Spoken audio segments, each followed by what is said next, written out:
All right, everybody. Thank you for taking time out of your day today. My name is Brian Davis with Independent IRA, and I'm happy to have Dmitriy Chebotarev of Oxford Investments here joining me today to talk about the benefits of equity and debt investing with IRA and 401k funds.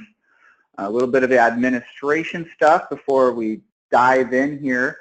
All the attendees, you guys are in listen-only mode. If you guys have a question, there's a question box where you can type in a question to us, and Dmitry and I should have plenty of time to answer any questions you have.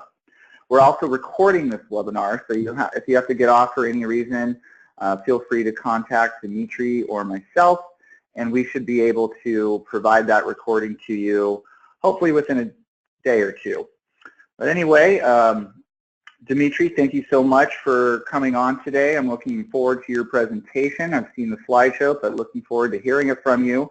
And I'll let Dmitry introduce himself a little bit further when he takes over. I'll start here and talk for about 15 or 20 minutes and then turn it over to Dmitry, who will have a presentation of about 20 minutes or so, leaving some time for Q&A. So without further ado, I'll jump in. My name, for those of you that don't know me, is Brian Davis with Independent IRA. I'm an independent agent for Accuplan and their custodian, American Estate and Trust, out of Las Vegas. I've been with them since 2012. I've been in the self-directed IRA arena since 2009. Previously to that, I was mostly doing residential real estate loans, and I was doing that since 2002. After I graduated college from UC Santa Barbara in 2001. I'm originally from Northern California. My parents are rice farmers up in the Sacramento Valley, a little bit north of Sacramento. So that's a little bit about me. And let's dive in a little bit more about self-directed IRAs and 401ks. Here we go, finally get the slides going. A little bit of disclaimer as we move forward. I'm not a financial advisor or broker-dealer. Everything we're talking about here is for educational purposes only. We can't recommend any type of investments. This is for educational event, and so is Dmitry's presentation, but it should be very helpful for everybody. But before you get into any type of investment, please consult with your financial advisors and other consultants. So again, Independent IRA, I'm an independent agent. American Estate and Trust is the custodian I'm associated with. They're a trust company out of Las Vegas, Nevada. They've had their trust charter since 2007. So they hold thousands and thousands of accounts for self-directed IRAs, setting up checkbook IRAs as well, and solo 401ks. And so when my clients work with me, they work directly with me and don't have too much interaction with the custodian themselves, as I'm an independent agent. So for those of you that are new to the self-directed IRA field, which I don't know how many of you are, but a lot of it is people are just starting to open up to the idea that they can do things with their retirement accounts outside of the stock market. Attorneys and CPAs generally have a little bit of idea, but they might need a little bit of guidance where to look and learn more about it, which is where we come into play, because we focus primarily and solely on assets outside of the stock market inside retirement accounts. So just a couple years ago, there were about 7.2 trillion in IRA assets. Now, less than 5% were in alternative investments, things outside the stock market. Now, I used to show a slide when I did this presentation years ago. About the end of 2010, there was about 5 trillion in assets. So people's IRAs are growing, whether it be the stock market, which has risen rapidly the last few years, or in the space of alternative investments. And there's a larger percentage of people getting into the alternative investment space because if you know about this and you want to be able to invest your retirement dollars in things outside the stock market, we can be the platform for that. And people are learning more and more about it as we go along. Now, some of the key concepts here for self-directed IRAs, these are the most common assets that we're seeing. People doing real estate investments, whether that be direct real estate or investments in some type of syndication or private placements, notes and loans, and again, whether that be directly or some other type of syndication or anything like that, and investments in private companies, private stock, or partnerships and LLCs where people are becoming members and subscribers of. And some people do precious metals. I don't see that client too often here, but you've probably seen the ads on late night TV, invest in gold with your IRA. We can help you with that too, but I particularly don't see that client all too often. So again, here's a list of a million things just about your IRA can invest in. Condos, raw land, oil and gas, promissory notes, private placements. This list could go on and on and on. The IRS kind of, when they got into making IRAs with the ERISA Act in the early 70s, they didn't really make a list of what you can invest in, just what you can't invest in. And they really listed two main things, and that's life insurance contracts and what the IRS deems as a collectible. And what you'll see on your screen right now is kind of an example of some of those lists of collectibles, a work of art, certain metals or gems, stamps or coins, and as you can see that kind of got changed to certain coins you can bring in, alcoholic beverages, and anything illegal. Now you'll probably also hear S corporations. IRAs can't invest in S corporation. That's an S corporation rule that IRAs aren't allowed to become stockholders of that. But those are the things your IRA can't invest in, and beyond that there's some things called prohibited transactions, which is a little bit different than those two things your IRA can't invest in. A prohibited transaction is when your IRA gets involved with what the IRS considers a quote-unquote disqualified person. So I'll try not to get too jargony on you, but essentially there's no self-dealing in an IRA. And by that, you're a disqualified person from your IRA. So you can't lend yourself money, buy property for it from yourself, invest in a company in which you're bringing on investors because you're manager of that. Now, who else is a disqualified person? Well, as this list you'll see your spouse, and then you want to think of it in family members in lineal ascension and descension. So like parents, grandparents, kids and their spouses, grandkids and their spouses, a straight line up or down. And again, I mentioned any type of corporation in which one of those disqualified persons is kind of a majority owner, has some type of management control. And if anybody wants to read some more specifics on this, I'll direct them to the Internal Revenue Code 4975. It's the main IRS code that talks about disqualified persons and prohibited transactions in IRAs. So if you are found to get involved in a prohibited transaction, which would be based off of the IRS auditing you and going through your transactions and looking these things up, they'll disqualify your IRA as of January 1st of the year that that event occurred. So if you're in a pre-tax IRA, that could have some huge tax ramifications plus penalties for late payment. So if they went back 3 or 4 years and there was a prohibited transaction, they would disqualify it as of that year, and then you'd owe taxes from that year and any back taxes. So we'll go into a little bit of a game here to talk about that, and we'll kind of move forward to the more fun stuff. So these are kind of the pitfalls of self-directed IRA investing. So everybody probably remembers the game Deal or No Deal that was on NBC about 10 years ago or so now. I probably should update this with a new TV game show. But this is in regards to the disqualified persons prohibited transactions rule. Can your IRA lend yourself $10,000? Is that deal or no deal? That's no deal. That would be self-dealing. That's the definition of self-dealing, you being able to do that for yourself. What about your brother? Could your IRA lend your brother $10,000? Deal or no deal? That would be deal.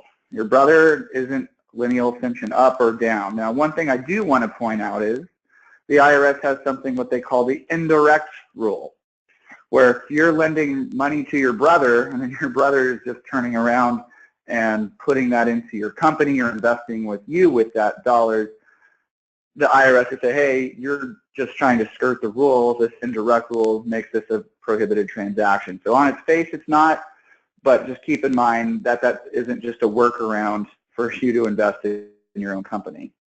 Now, what about your stepson? Could your IRA lend your stepson $10,000? Deal or no deal? That one's deal.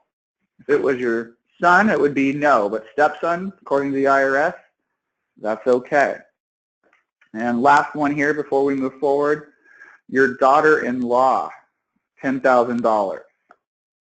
That one's no deal. Your children and their spouses. So it gets a little complicated, and I always tell my clients when they're looking to make an investment and they have a question on this, contact me or whoever you're working with, your IRA, contact them to see if they see any red flags on your investment. So let's get to more of the fun stuff. Putting money into a self-directed IRA. Now, self-directed IRA is really a marketing term that we use to let people know they can direct their own investments and invest in things outside of the stock market. So just like any other IRA, we have traditional Roth, SEP, simple IRAs. So moving money from one IRA to another, you can do what's called a trustee-to-trustee transfer. So you have money at a brokerage house IRA like a Fidelity or Schwab. You would want to liquidate it to cash, and we'd do a trustee-to-trustee transfer to move those funds from that custodian over to ours. And there's no tax consequence for doing so. You can do these an unlimited amount of times per year. The other way to generally people go is they have an old qualified plan or employer plan like a 401k or 403b. You want to do what's called a direct rollover, and that's when you contact the old plan administrator, and they'll generally write a check out made out to your new IRA. So if there was an IRA with us, that'd be in the name of American Estate and Trust for benefit of the client's name, your name there. And then last but not least is making an annual contribution to your plan. Most people that have W-2 employment are kind of limited to making contributions to a traditional or Roth IRA, which are limited to about $5,500 a year.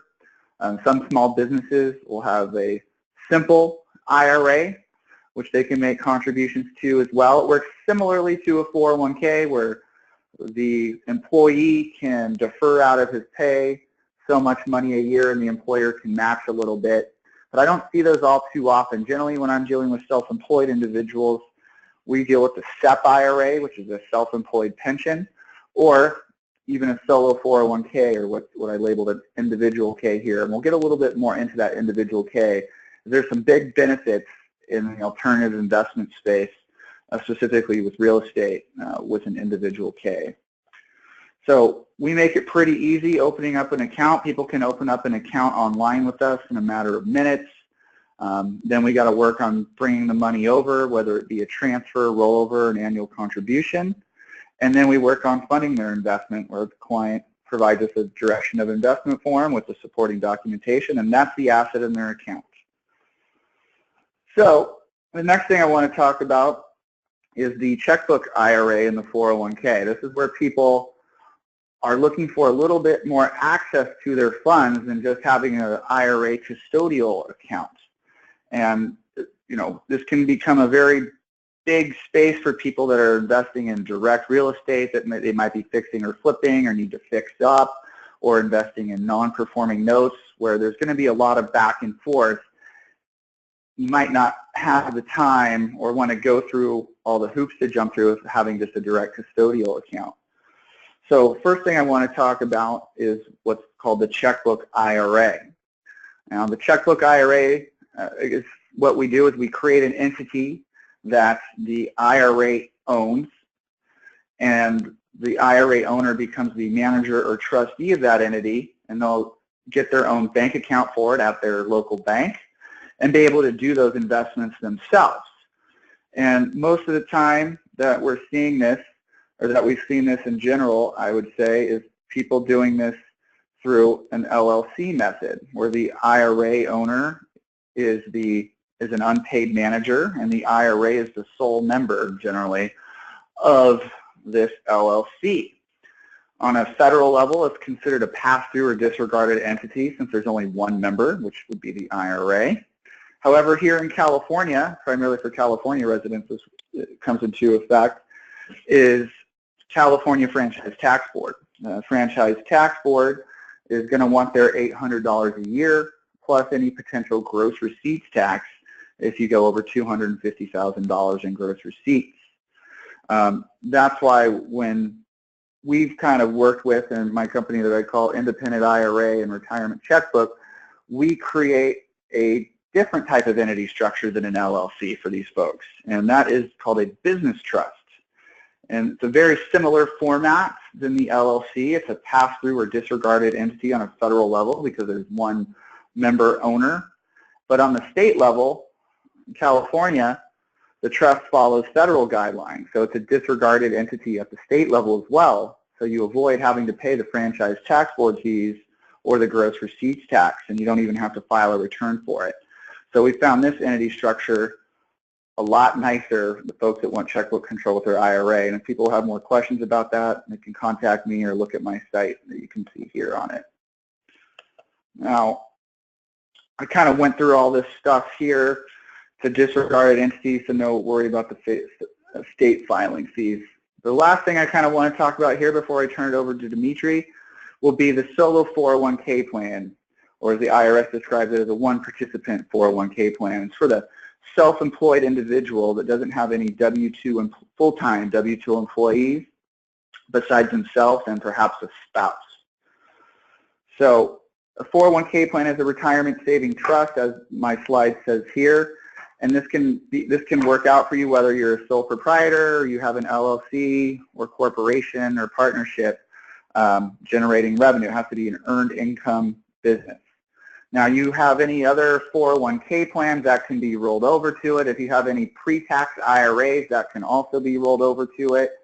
And then you can also make annual contributions to the plan. I need to update this slide here. Contribution limits are now up to $60,000 a year. So in 2017, that number increased. So you as the employee can put money away into the plan of up to $18,000 a year. Or if you're over 50, it can be $24,000 a year. It's the catch-up contributions.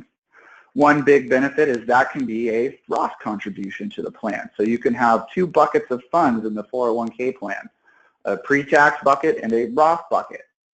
And then on top of that, your self-employed business, and again, whether you're sole proprietor, LLC, or corporation, can make what's called the profit sharing contribution. And that profit sharing contribution can be up to 20 to 25%, depending on which one of those you are, of your adjusted gross income or W-2 income.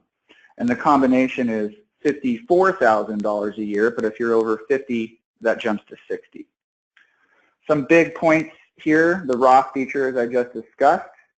You can also loan yourself money as a plan participant of the 401k of up to 50% of plan assets with a cap at $50,000. And also for those of you real estate investors out there, whether you invest in direct real estate or you invest in a syndication that uses debt, you're exempt from the unrelated debt financed income portion of UBIT tax, which that'd be a whole other webinar, that you would be subject to in an IRA. So those are some huge benefits to the plan. So again, I kind of went through these numbers already, but essentially we help set up the 401k plan, and the 401k plan gets its own unique EIN number, and I help people show them how they can then take their 401k plan, open a bank account for it at their bank, or even open up an account at a brokerage house and be able to do direct investments themselves since they are the trustee of the plan. Our 401k plan is a self-trustee and administered plan. So that's the bulk of my presentation today.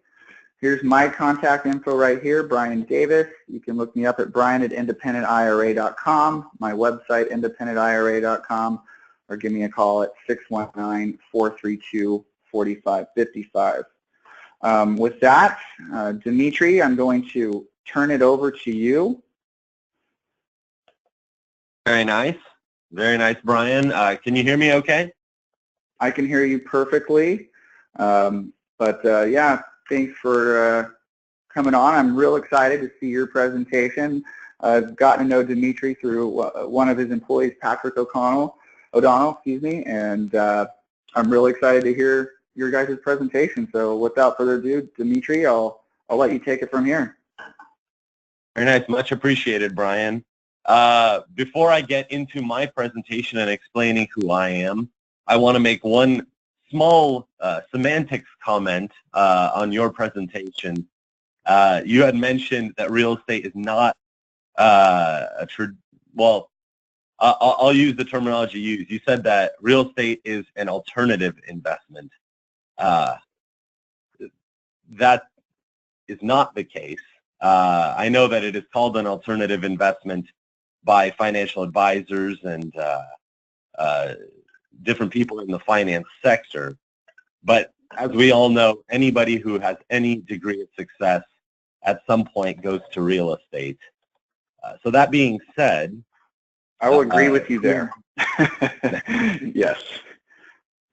So I'm Dmitriy Chebotarev. I am president of Oxford Investment Partners, CEO of Bosch Healthcare.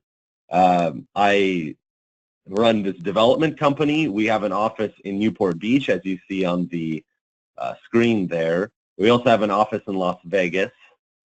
We are in many markets. We're in the California market, the Las Vegas market, Seattle, New York, and a little bit in Houston, in fact.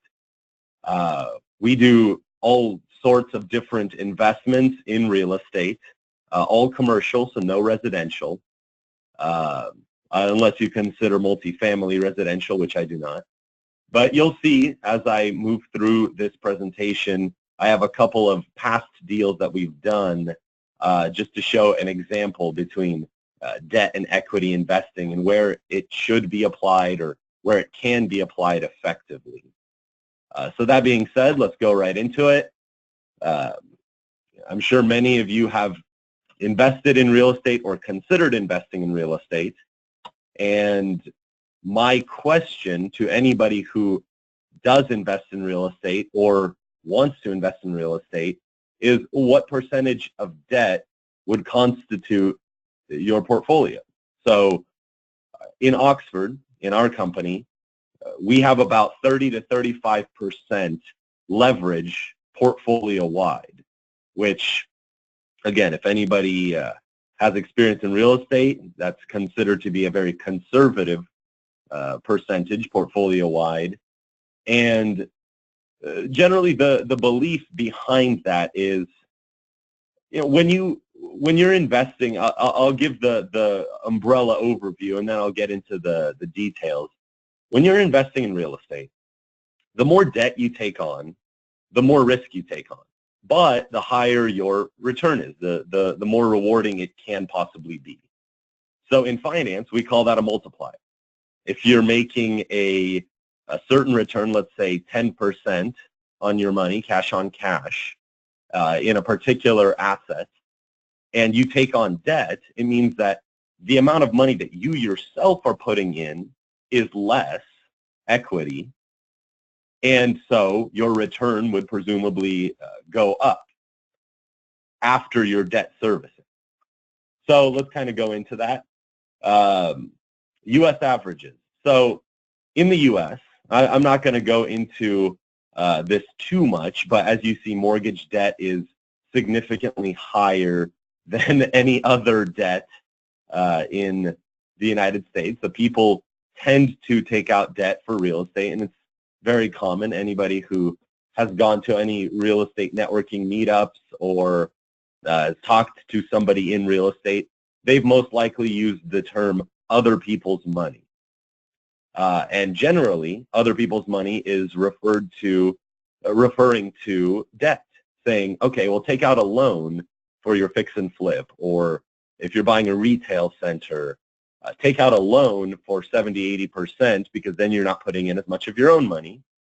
And the idea behind that is if you can buy many more assets with your own equity and use debt to diversify yourself, then it'll somehow be good in the long term and you'll have a higher return. So that's the general idea. That's not always the case because, again, there's additional risk that comes with debt. It can multiply you down just like it can multiply you up. And we're going to cover the different situations.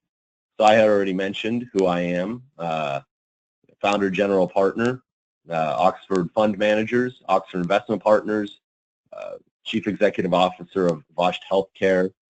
I'm not going to go through all of this, but if you're interested, you can ask me for this presentation and look through it, or go to the website, oxfordinvestmentpartners.com, and check it out yourself. Moving forward. So which is safer? I'm going to read through this, and then I'm going to talk about some of the different specifics afterwards.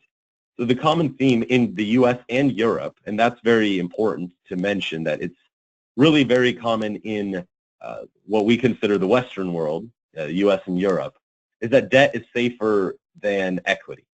This is because the payout of debt investing is generally 4 to 10%, and that means that debt is considered cheaper money when compared to a 15+% payout on equity. Let me explain that a little bit. So when I'm an operator, right? So let's say Brian and we decide to go buy an asset, and the asset is $2.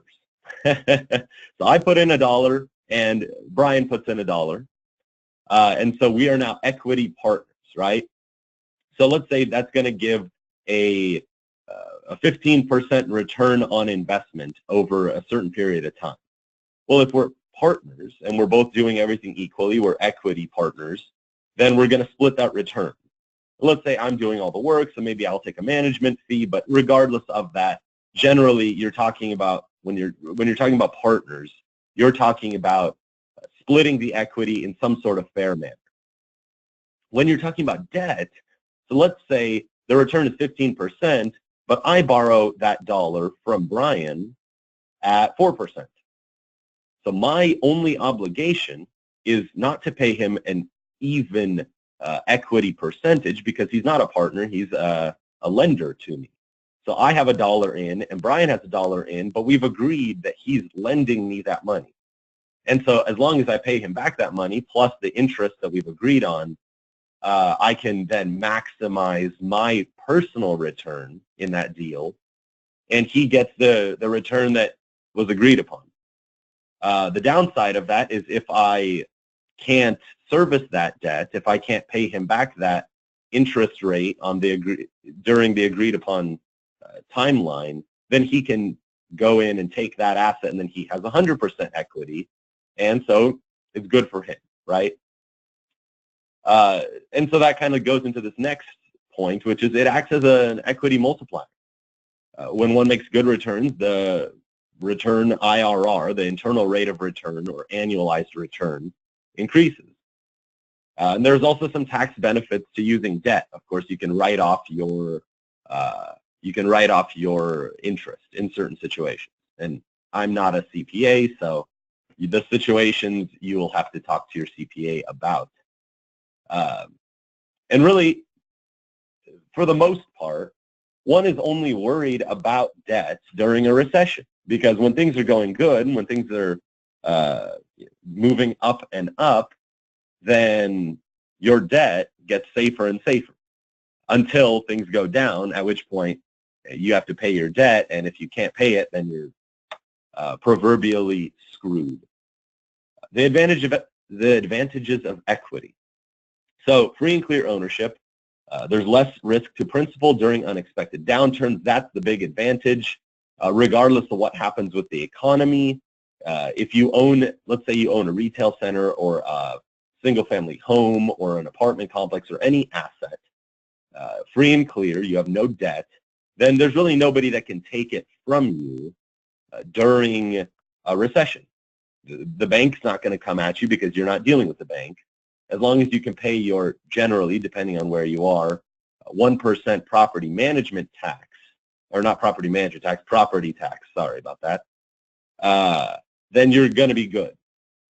And so it's more secure. A security of funds at reasonable percent return on investment, if you're investing with the correct basic strategy type, which I'm going to cover in a moment. Certain investments have tax benefits when in all equity, which the UBIT tax, the unrelated business income tax, that's what Brian had briefly mentioned earlier. When you have debt associated to real estate, and again, I'm not a tax advisor, but this is general knowledge that you can look more into. when there's debt associated to real estate, generally the UBIT tax applies, and it has some nasty consequences even with self-directed IRAs. Whereas when there's all equity, you do not have to worry about that generally. Moving forward, the different investment strategies. These are very basic. Of course, there are a few more specifics, but core, core plus, value add, and opportunistic. So I'm going to try to breeze through this, but if anybody has any questions, please don't hesitate to ask. Core assets, very stabilized properties with credit tenants, long-term leases, low return, but are extremely stable. 3 to 5% IRR, again, internal rate of return, annualized return.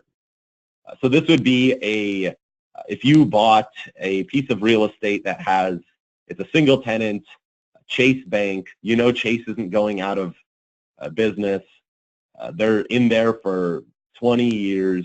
You have a long-term lease. You're not making a whole lot of money, but you know that you're not going to risk it. Core plus, properties that match the physical description of core investments, but have some opportunity to increase the net operating income. So using that same example, let's say you buy the same piece of real estate, but that Chase Bank needs a little bit of a tenant improvement. You want to fix it up, make it look a little bit nicer, and you can increase the rent because of that, and Chase is willing to do so, or a Class A office building is probably a better example. And so you can increase your return ever so slightly, and that's going to be very nice for you, and it's a very stable asset, so it's good. Value add. So these are the value add properties are the types of properties that developers like to invest in, like my company, and it's because the returns are obviously higher. They're generally safe, depending on the deal, of course. So value-add investors will buy these properties at a discount, work to increase the occupancy or fix physical deficiencies. So once the property's been stabilized, these properties can be sold to core investors, and your return is between 13 and 18% annually. So what that means is core investors are generally buying properties from us, and I'll talk about a little bit more of that system in a moment. Opportunistic investors, this is generally ground-up construction or extremely risky deals in real estate. We're all talking about real estate here. But that being said, they have the highest returns. So when we do a ground-up deal, which I'll talk about momentarily, you'll see how the return is much higher, but it's a lot riskier. So there are a lot of different types of investments that fall in this category, from ground-up development to adaptive reuse to emerging markets. The unifying principle is that the investor is willing to take entrepreneurial risk to achieve outsized returns. So it's more like a business than it is a traditional real estate investment. So core and core plus, generally when you hear about REITs, like some of you may know about rich uncles or have heard about that. Rich uncles invest in core and core plus assets. They do not touch value add. They do not touch opportunistic. And that's why the returns are so dismal. Whereas value add and opportunistic, that's generally for the more savvy investors, people who know what they're doing. When you're looking at syndications, a lot of the time, you're looking at the value add deals or opportunistic. Moving forward, so when does using debt make sense? The fundamental purpose of debt is to increase the IRR percent, or at least it should be, for people who are thinking about it very clearly. If the deal has a high enough IRR without debt, then why use it? My personal belief is that this question that I just asked, if the deal has a high enough IRR without debt, then why use it? That question isn't asked enough. I think people get into the habit of using debt, and then they just use it everywhere. And that's something that is very risky, and that's actually one of the reasons why 2008 happened, and all of the previous crashes every 11 to 14 years or so in the past. So the basic investment strategies and debt. So core assets, debt is recommended highly. The asset is extremely stable, and the return without leverage doesn't make sense. So again, when you're looking at a Chase bank, you know that return isn't going to go anywhere. You know that no matter what happens with the economy, Chase isn't going out of business. They're going to stay there. They're going to be very stable. So it makes a whole lot of sense for you to use debt because it's not going anywhere. So you want to maximize your return. You're not taking that much risk. Now, how much debt is already that's already a different story, and that's something that every situation needs to be looked at personally, but I'll leave that for a different discussion. Core plus, debt should be minimized to below 50% because, again, the risk is now increased because of the potential for tenants vacating the space or the increase in value turning into a decrease. So if you're doing some kind of minor renovation, you run the risk that the tenant isn't going to pay the higher rent and then they're going to leave. Generally, this doesn't happen, which is why debt is recommended, but a lower percent of debt is prudent. Value add, debt should be especially used carefully in these situations. The average return profile looks at 13 to 18% IRR with 30 to 35% LTV, which is what I had mentioned prior. That's what we have portfolio-wide. And this is considered healthy on some projects. So again, you can use debt, but it should be used at a lower percentage. And if you have a higher return on a deal, then it may make sense to not use any debt. And then opportunistic, this is where the flip happens. In most opportunistic projects, it is understood that the risk is high. So when one is risking a significant amount, then using debt can actually reduce that risk because of shortened potential negative exposure to equity. Example, construction debt. I'm going to go over this in a specific example. I think I have some more time here, but specifically, when you're already risking your capital, your equity capital significantly in an opportunistic deal, you may want to go all in because it's going to reduce the timeline of that risk. And so, just like in any business, you have to weigh it specifically. I'm going to talk about this in more depth with specific deals. So this right here, this is a specific deal that we did. We did this back in, I want to say 2015 or maybe beginning of 2006. No, this is late 2015. This is a retail center in Las Vegas. We actually bought this in all equity. We did not take any debt. You can see that the total return is about 60%. This is a 2-year deal, so we're actually going to be selling this deal later this year. The cash on cash is roughly around 7-8% because if you look over here, there's a 7 cap. I hope you guys can see my mouse. There's a 7 cap, and we've increased the return slightly, and so that makes it very good for us. This is an example of a value add deal that we bought in all equity, took no debt, and we are cash flowing it and then selling it at a fully stabilized. So if you look, the property is 89% occupied when we purchased it. Some of the rents were lower than market. And so what we did and what we're continuing to do is we kicked out a couple of the tenants. We did some minor renovation, and we've already brought in those new tenants to increase the return. So this is a beautiful example of a deal that is all equity in an asset class that most people would take debt on. But our return and our IRR is actually above 20%, and so it didn't make sense for us to take on debt when our return is already so high. Moving forward, I'm going to come back to this one. I'm going to go into this one. So Oxford Pecos Development, this is a retail center ground up that we are doing currently. This deal in particular, you can see that there is a total equity and a total debt. If you run those numbers, you'll see that that debt is generally around 60 to 65%. I think it's 62% LTV. So we tried to keep it as conservative as possible. But this is an opportunistic deal. So what we did and what we're currently doing is we rezoned the land. We bought all of the land. It's an assemblage, 3.88 acres, 1.62 acres, for a total of 5.5 acres of mixed-use land. There's some C2, there's some residential estates. C2 is general commercial zoning. And we're rezoning it all to a C2, so the general commercial zoning. Once we complete that rezoning, get our entitlements, get our building permits, then the next step is to take out our construction loan, build out the site.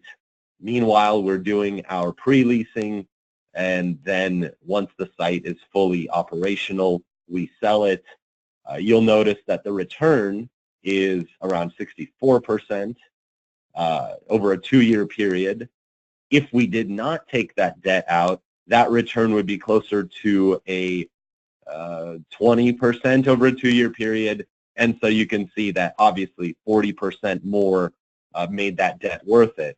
But this would be considered a very, I mean, the deal itself is solid, but it would be a riskier deal than, for example, this deal. So that being said, let's do this Adelanto Koala Farm deal. This is another example of an all-equity deal. This is one that we had just completed recently. We just closed on this particular deal 2 weeks ago.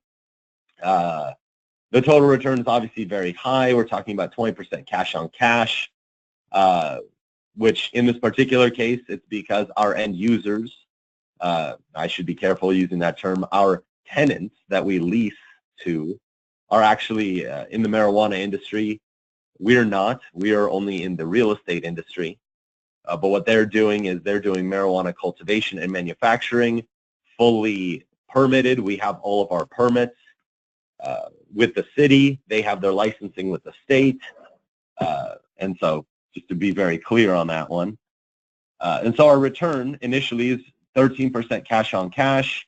After doing a bit more value add, which is adding up a new building of 12,000 square feet, then we're at about 20% cash on cash, which brings our total return to, at the very bottom, you'll see here, 118.71%. So this is a perfect example of a value add deal where the value add is us getting the permits during our due diligence period. And then it's also adding additional square footage. The current square footage is 9,450 square feet. And then we're adding 12,000 square feet of greenhouse space for the tenant. The specifics of the deal I'm not going to get into. If anyone wants to see this, they can message me, and I'll be happy to share this. This is a presentation that's already completed. But when you look at it from a perspective of risk, we're making 20% cash on cash annually, and our total return on disposition when we sell it is around 120%. So we could take out debt. In this case, around 10% would be our interest rate for maybe 80% LTV is what we could do. We could take out debt, and that would increase our cash on cash significantly. But we're already at 20%, and our return is already at 120%. So why would we take that additional risk? This is my mindset. And so I look at this as a perfect example of a situation where debt isn't necessary and, in fact, increases your risk profile, which that's something that I personally want to avoid because I like keeping my money. So here's a nice little picture of a debt shackle unlocked. Hopefully this presentation has given a little bit more information about debt and how you can unlock that debt shackle and use it in the appropriate time. And that is all my contact info, if anybody is interested in reaching out, they can, of course, reach out to Brian, and he can share our contact info. Or you can go to oxfordinvestmentpartners.com, see what we're doing. We are a developer. We do deals in Southern California and Nevada for the most part. And really, we do deals in sustainable ways. So right now we are completed with most of our deals, but I hope that this this presentation was very helpful for everyone to see the different uses of debt and equity and when you should use it and when you should consider not using it. Thank you. Well, thank you very much, Dmitry. That was very informative. I think I'm going to end up watching this again here. Let me see. We got a question here from one of our participants here for you, Dmitry. Do you know any developers applying the no debt model in residential ground up projects? So residential ground up, no debt. In fact, I do. Well, not residential. So if someone means residential as in single family homes, I don't personally know any of the developers that are doing that. However, in multifamily, yes. So we have a partner that's actually based out of New York. They're an Indian development firm, and we're doing some ground up development in Las Vegas of multifamily in all equity. It depends on the situation because, again, you have to maximize your return to a certain point to make it worth it. But yes, there are people that are doing it, but it's rare because, well, unfortunately, we have a debt first, equity second mentality here in the United States. In other countries, like in China, in Japan, in the Philippines, Asiatic countries, and even Eastern Europe or South America, it's much more common to do all equity deals. Got it. So, well, thank you very much for that. And I don't see any other questions at the minute now, but again, you can contact Dmitry at oxfordinvestmentpartners.com, or you can contact me through independentira.com or email me at brian@independentira.com.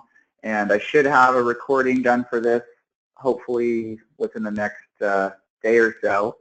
But from there, I think I'm going to stop the recording. So thanks, everybody, for attending today. And again, please contact Dmitry or myself with any of your